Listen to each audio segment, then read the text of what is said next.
we have a look at the inside of Dragon this morning. This coming from over the shoulder of Commander Steve Bowen and pilot Woody Hoberg, looking at the crew displays inside the Dragon spacecraft. Dragon is an autonomous spacecraft and can fly on its own, and these crew members will be able to monitor its flight and can take control of the spacecraft if needed. Again, we are sending home 4 crew members today, the Crew 6 mission. The mission was commanded by NASA astronaut Steve Bowen. He's joined by Woody Hoberg, also a NASA astronaut serving as the Crew 6 pilot. To Hoberg's left is Sultan Al-Nayati, that's the Crew 6 mission specialist, as well as Andrei Fedyaev, Roscosmos cosmonaut, another Crew 6 mission specialist. And this crew launched on March 2nd, earlier this year, arriving at the orbiting laboratory on March 3rd. They are wrapping up their mission today, scheduled for undocking at approximately 6:05 a.m. Central Time. Currently, we're standing by for hatch closure aboard Dragon. Confirmation from our crew members aboard Endeavour. The Dragon hatch itself is closed, that coming at 4:19 a.m. Central Time. As you can see, all 4 crew members continue to get suited up. And again, that Dragon hatch closed at 4:19 a.m. Central.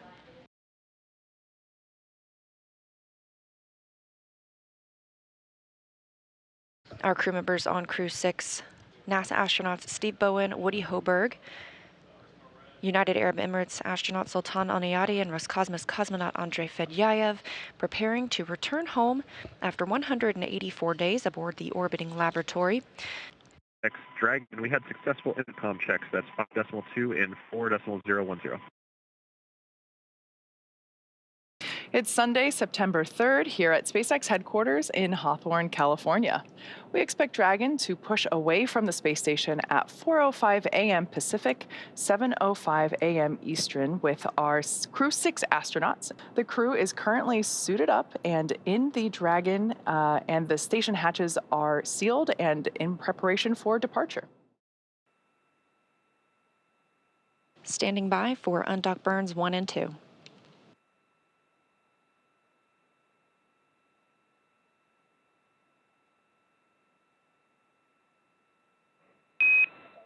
All hooks open and nominal.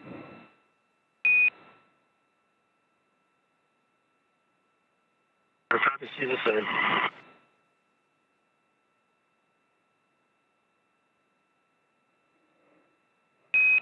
And Dragon separation is confirmed.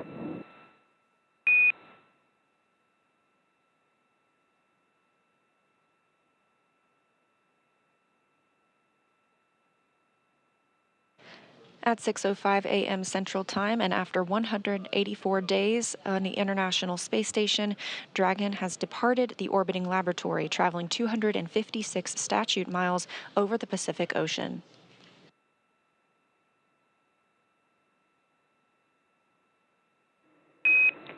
Depart burn 0 complete.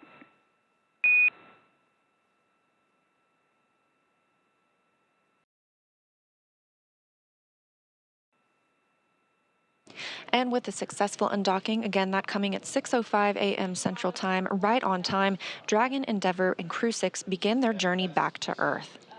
We're still monitoring from the International Space Station Flight Control Room here in Houston, but to give us perspective from the other side of the operations, I'll toss it back to Gary and Kate in Hawthorne. All right, thank you, Leah, for taking us through that. Yeah, we had physical separation right on time, 4:05 a.m. Pacific time, 7:05 a.m. Eastern time. You can see we're at a nighttime view as the station and Dragon pass over the Pacific Ocean. So we're just seeing the through the middle window there inside the lit cabin inside the Dragon, as well as the navigation lights, starboard being green and port being red, as Dragon increases its separation distance from the International Space Station. After the 2 undocking burns to physically separate and increase the distance from the docking ring, Depart 0 will send Dragon outside the Keep Out sphere. Keep Out Sphere has its own set of rules, is a line about 200 meters away from the International Space Station, so we'll get right outside of that, and we'll wait towards Depart Burn 1. Depart Burn 1 will send Dragon outside the approach ellipsoid. You can see the graphic here.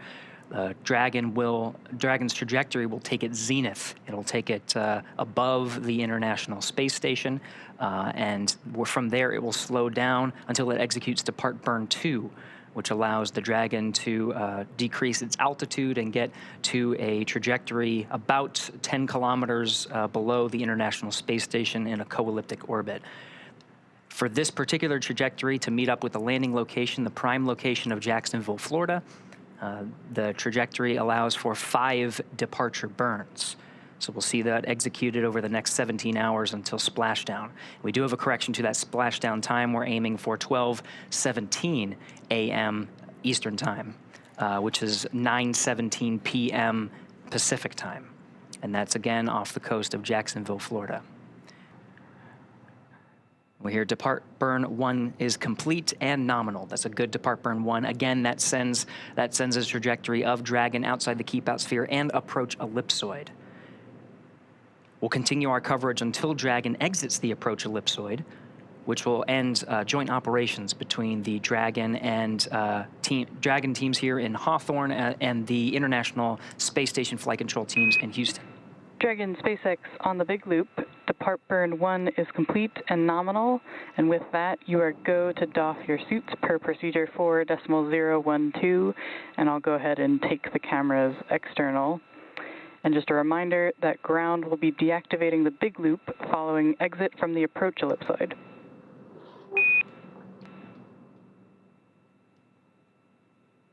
Copies moving into suit bouncing. Thank you for the cameras.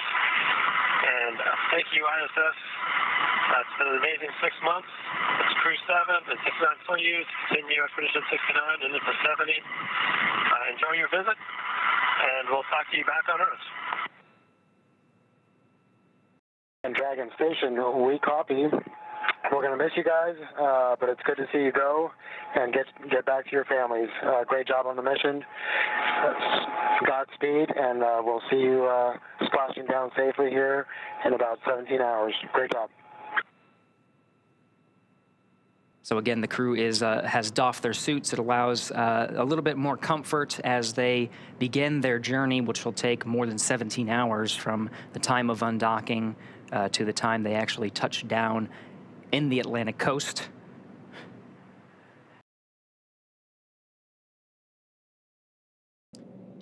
Getting some views from inside the cabin now. This is fantastic. So we get these views when we pass over some of the ground stations here on Earth that provide the video straight from the Dragon capsule. So on the far left there is Andrei Fedyaev, and in the seat next to him, to his right, is the commander, Steve Bowen. To his right is the pilot, Woody Hoberg. And then on the far side of the capsule from this view that you're seeing is Emirati astronaut Sultan Al-Niyati. You can see they're in their launch and re-entry suits, and they have entered that even before our coverage started and performed a successful leak check. So really, they're just waiting for these next series of events, including the claw separation, trunk separation, and the deorbit burn. Yeah, you can just see, I love this view because you can notice the previous missions that this Dragon supported in the form of the mission patch stickers that are located there just over Andrei Fedyaev's shoulder, kind of like right above Woody's head from this particular view. This particular capsule is the Demo 2 capsule, the Crew 2 capsule, and the Axiom 1 capsule. So this capsule has been through this 3 times before. This is its fourth space flight. And I love that we are able to document those previous missions inside the capsule as a little nod to history. We do have deorbit burn start. You can see it on their displays, actually. They're, you can see those thruster firings on the left display there. So a quick recap. Within the last 10 minutes, Dragon jettisoned its trunk and initiated the deorbit burn. For those operations, NASA and SpaceX closely coordinate with the United States Coast Guard to establish a safety zone to ensure public safety and for the safety of those involved in the recovery operations, as well as the crew on board the returning spacecraft. Multiple notices are issued to the mariners in advance and during recovery operations, and Coast Guard patrol boats are deployed to discourage boaters from entering the splashdown zones.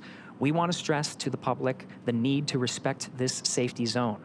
Recovering a spacecraft from the water is a hazardous operation, and any other boats interfering increases the risk to the astronauts in the capsule, the teams working to recover them from the water, and the safety of those that come too close. For the safety of the crew and your safety, we recommend you sit back and watch, as we'll be bringing you the best possible views of our astronauts' homecoming. Right now, Dragon is flying itself, so all the crew has to do is stay strapped in their seats and keep tabs on things. Great view there of being able to see exactly what the crew can see with respect to those Draco thrusters firing. We're now within the atmospheric entry phase of the return for the Crew 6 crew. Once again, the plasma buildup on the exterior of the capsule results in our inability to command or communicate with the Dragon capsule during this time. This is a great graphic indicating the trajectory.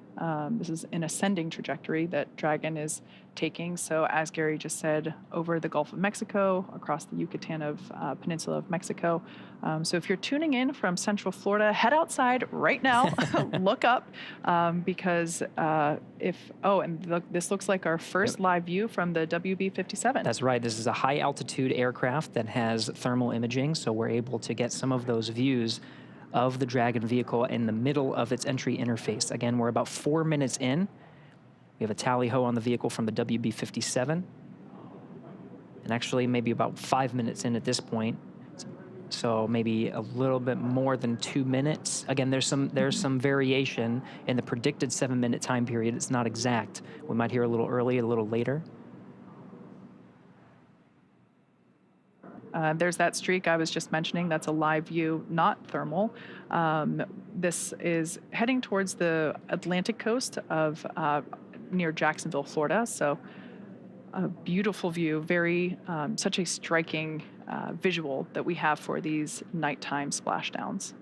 Recovery teams are in position off the coast of Jacksonville, Florida. And we are still targeting our expected splashdown time of 9:17 p.m. Pacific, 12:17 a.m. Eastern. We only have about a minute and some change of this blackout period anticipated. And again, there's some variation on when we can hear from the crew. So what you're seeing on your... Dragon, SpaceX, comm check.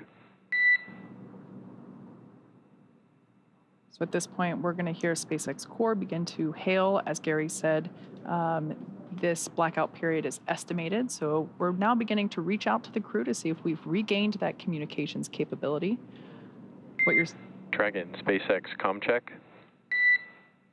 What you're seeing on your screen now is a live view of the thermal cam on the WB-57. SpaceX Dragon,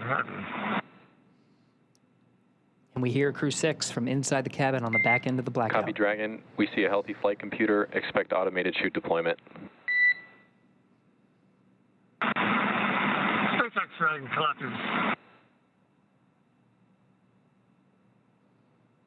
There's our live view of the crew, our first view of them on the other side of that communications blackout. At this point in time, they are re-entering through the Earth's atmosphere over the coast of Florida, heading towards Jacksonville, Atlantic coast. Up next will be the deployment of the drogue parachutes, which should happen in about 2 minutes, just over 2 minutes. SpaceX Dragon, copy. Receive it. All right, so that call out, just letting the crew know that they can expect to have the initial parachute deployment, that is the drogue parachutes, and that those typically deploy about 18,000 feet. At that point in time, the capsule is going around 350 miles per hour. When the drogues are deployed, they're traveling around 350 miles per hour. At the time that the main parachutes are deployed, just seconds later, they'll be going around 120 miles per hour. Drogue pyros have fired, and we have good confirmation of drogue shoots. 2 drogues. It's a view from inside the parachute bucket.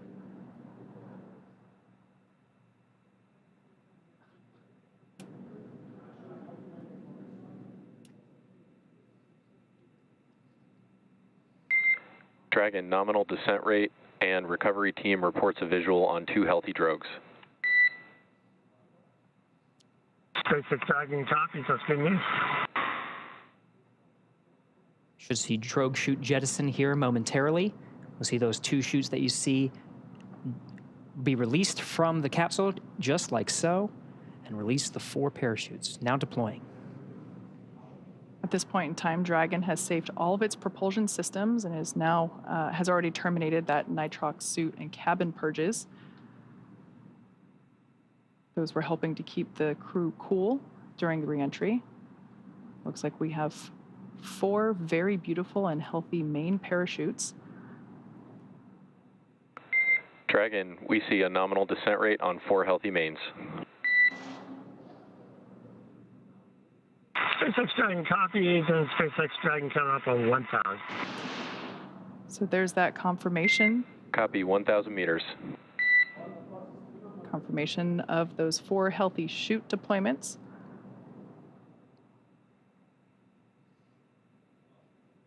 Now standing by for splashdown.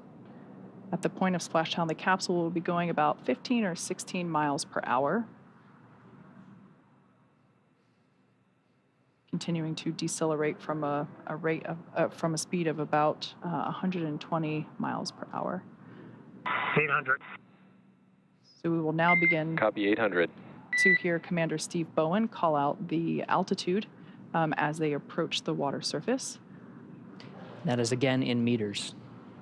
Landing in water is simpler and provides more margin against unlikely parachute issues. We had to learn how to make Dragon waterproof, but once you do that, it's very much a rinse, review, reuse type process. 600. Copy, 600. 600 meters, and the descent rate is as predicted, meaning we're targeting that splashdown time in about a minute.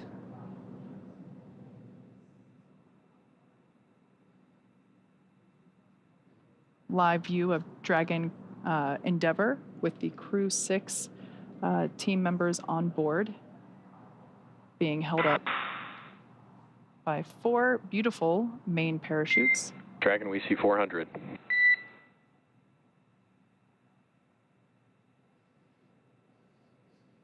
We're now about 400 meters above the ocean surface.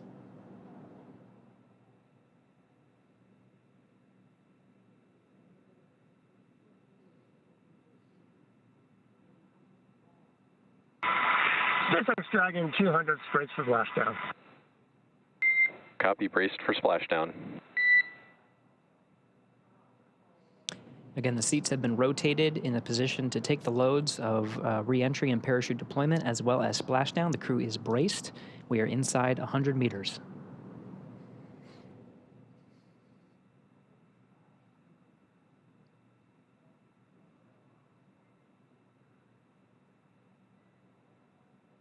Dragon Endeavour continuing its slow descent.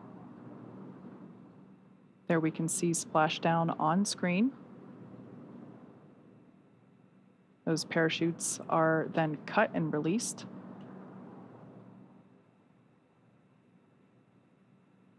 Dragon Endeavour has now returned home. NASA astronauts Steve Bowen, Woody Hoberg, Sultan Al-Nayati, and Andrei Fedyaev. SpaceX Dragon splashdown. We are in water rough riding. Copy, splashdown, and we see main chutes cut.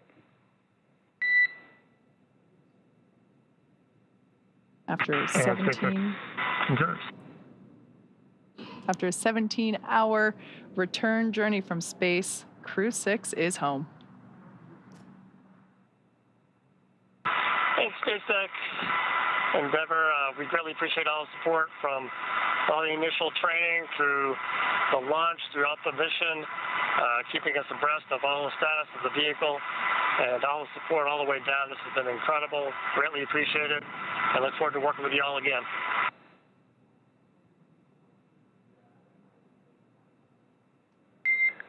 Copy all, and you've got a room full of happy people here. We've got some systems to verify safe before we give the boats a go to approach. I'll be back with you on that topic in a minute. SpaceX Dragon copies. We'll just enjoy the wallowing here. It might be soothing, so maybe I'll be napping soon.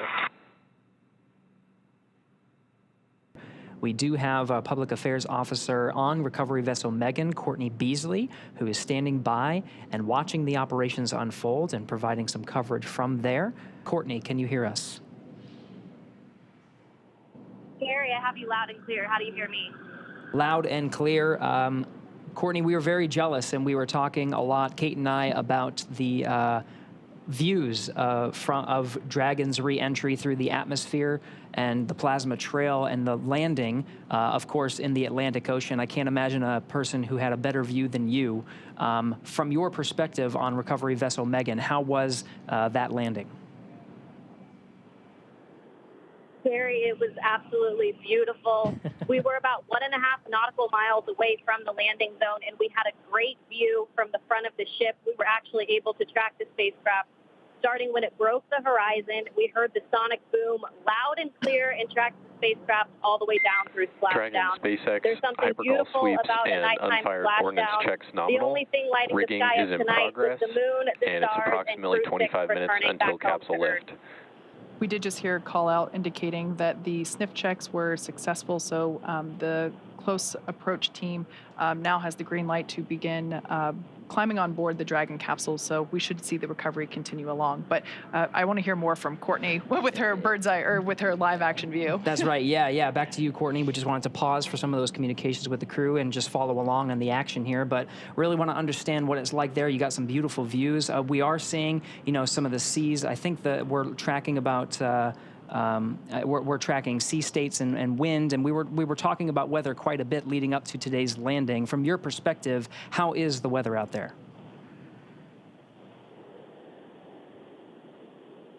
Yeah, Gary, it's about 80 degrees out here right now with fairly clear skies. Like I said, we were able to track that spacecraft pretty good tonight. About 9-mile-an-hour winds out of the east. The waves are considered to be rolling waves, so they're not choppy, but they are pretty big and more spread out rolling waves. But weather-wise, I think the crew will like what they feel when they get out of that capsule today and take their first breath of fresh air back here on Earth. Just to get some appreciation of what it took to stage the recovery forces and be prepared for this moment, just really moments after Dragon splashed down, we saw some of those fast boats rolling out to make sure that they were getting the crew as quickly as possible. Can you give us a sense of what it's taken to make sure the recovery vessels were here at this moment? Yeah, absolutely. Our journey actually started several hours ago in Jacksonville. The MedOps teams and the recovery director boarded the first helicopter, and they were the first group to arrive on the ship about 4.5 hours before splashdown. So those medical teams took the time to get everything situated on the ship and ready to tend to the crew. And about 2 hours before splashdown, they deployed the fast boats into the water. I was actually on the second helicopter out, and we landed on the helicopter pad on top of the vessel about an hour before splashdown. And all of the teams have been hard at work since we touched down on the boat to get their various disciplines ready for Crew 6 to arrive home. Excellent, Courtney. And last question before we let you go is we're seeing some of the recovery personnel on the Dragon capsule preparing for its eventual lift onto recovery vessel Megan. What can we expect to see in the next few moments?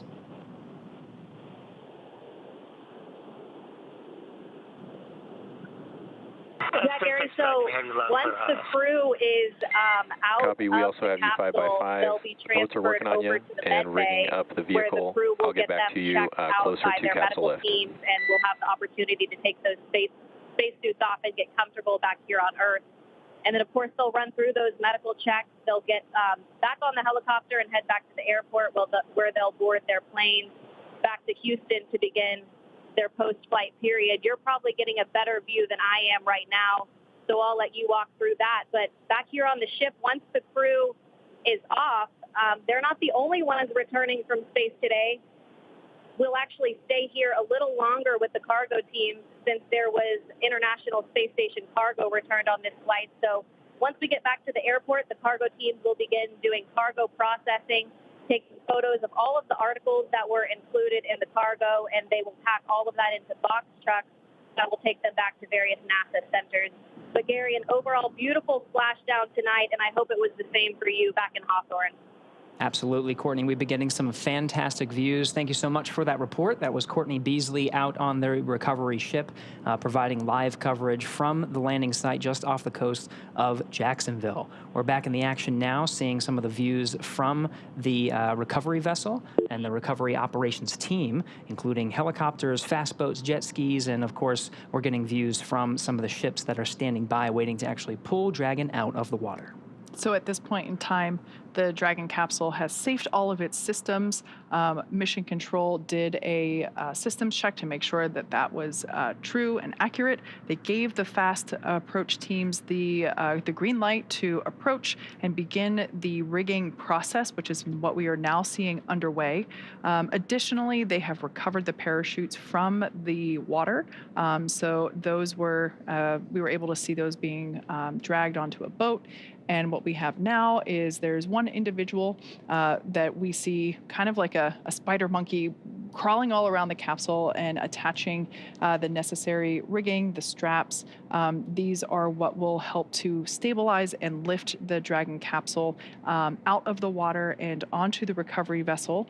For tonight's operations, we are using our Atlantic Coast recovery vessel, Megan, and we, hopefully in probably like 30-ish minutes from now, it kind of varies depending on the sea states, which, as we can see, a little bit more waves than some other missions, but still well within the limits for recovery, really probably unfazing to the individuals that are out here doing the work as they train extensively for these operations, whether it's daytime or nighttime.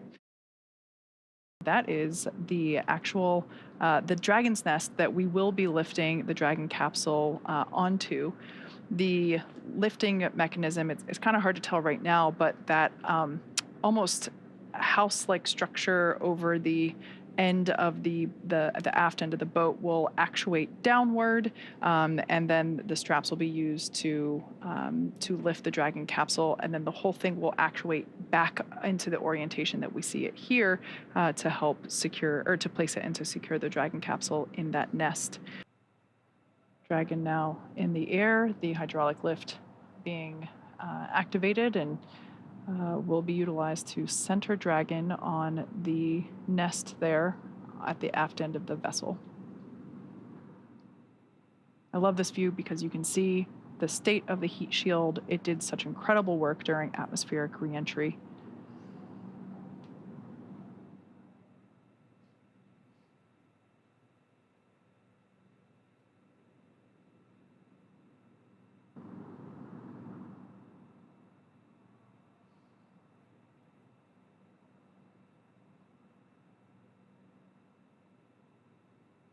Dragon Endeavour now placed into the nest of our recovery vessel, Megan.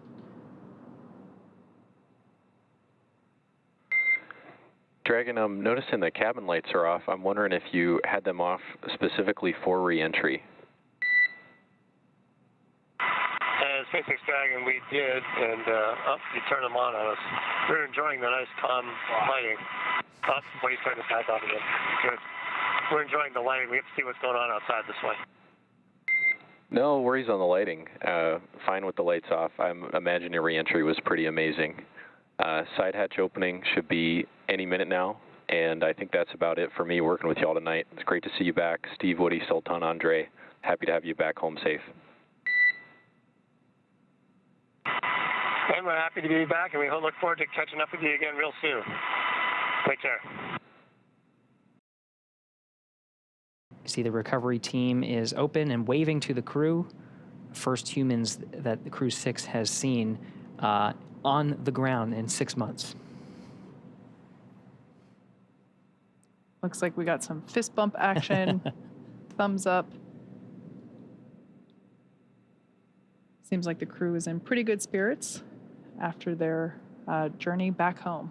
We're not getting audio, but I am getting reports that on the recovery ship there was a big round of applause from all the recovery team on recovery vessel Megan as soon as that side hatch opened for the crew, congratulating them on a successful mission and successful return home. NASA astronaut Steve Bowen, the first to exit the Dragon spacecraft. I think I see a big smile on his face. Helped up by the recovery teams.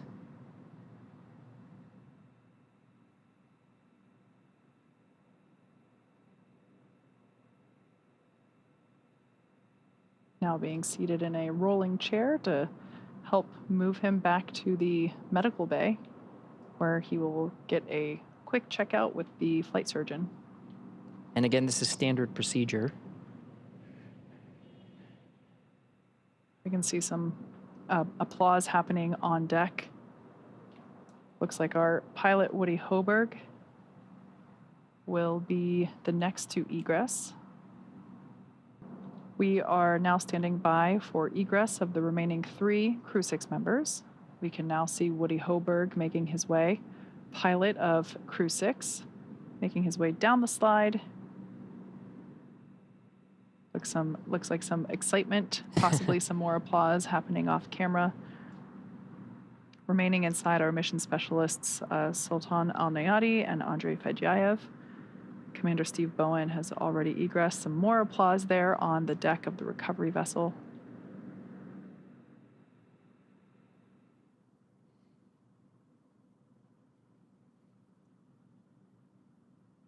There's Roscosmos cosmonaut Andrei Fedyayev being assisted by the recovery teams onto the rolling chair. He'll also be positioned over to the medical facilities. Last remaining crew member inside Dragon Endeavour now is Emirati astronaut Sultan Al-Nayati, completing 186 days in space. Got some happy waves there from Andre. More applause. So once again, nominal operations are to assist all crew members to the medical bay. The return to gravity can be pretty jarring on the human body, so we slide them down a little Dragon fun slide, assist them into the wheeled chair, and roll them over to the medical bay. And just like that, the 4th crew member, 1 hour exactly on the nose since splashdown, has now egressed from Dragon Endeavour. Looks like smiles and waves and applause all around. All right. All 4 crew members have egressed Dragon successfully. So now that Steve, Woody, Sultan, and Andre are safely back home on Earth and getting checked out by the NASA medical teams and, of course, the international teams, we're going to wrap up our live coverage of their return. This all kicked off on March 2nd, 2023 from historic Launch Pad 39A at the Kennedy Space Center in Florida. After a successful liftoff and separation from Falcon 9, Steve, Woody, Sultan, and Andre made a 25-hour flight on board Dragon to the International Space Station. Since arriving at the station, they spent nearly 6 months as members of Expedition 68 and 69, executing science experiments, spacewalks, and repairs while aboard the orbiting laboratory, actually more than 6 months. That's right. And their journey home began about 18 hours ago on September 3rd when they closed the hatch to Dragon and undocked from the space station at 4:05 p.m. Pacific time. Then, after 5 successful departure burns and a phasing burn to line up their orbit, Steve, Woody, Sultan, and Andre rested for a few hours before waking up to prepare for re-entry this morning. We jettisoned Dragon's trunk and performed our final on-orbit maneuver, the 16-minute-long deorbit burn, at 8:24 p.m. Pacific time, 3:24 GMT, and that is what put Dragon on its path home to Earth. The spacecraft re-entered the Earth's atmosphere and slowed its descent with successful deployments of 2 drogue parachutes, followed by 4 main parachutes, and with final splashdown occurring off the coast of Florida near Jacksonville at 9:17 p.m. Pacific time, 4:17 GMT. Following that successful splashdown, we saw the SpaceX recovery experts move in really quickly and prepare Dragon Endeavour for its lift onto the recovery vessel. And just almost exactly an hour following splashdown, we saw Steve, Woody, Sultan, and Andre make their way out of Dragon and into the recovery ship's medical facilities, safe and sound.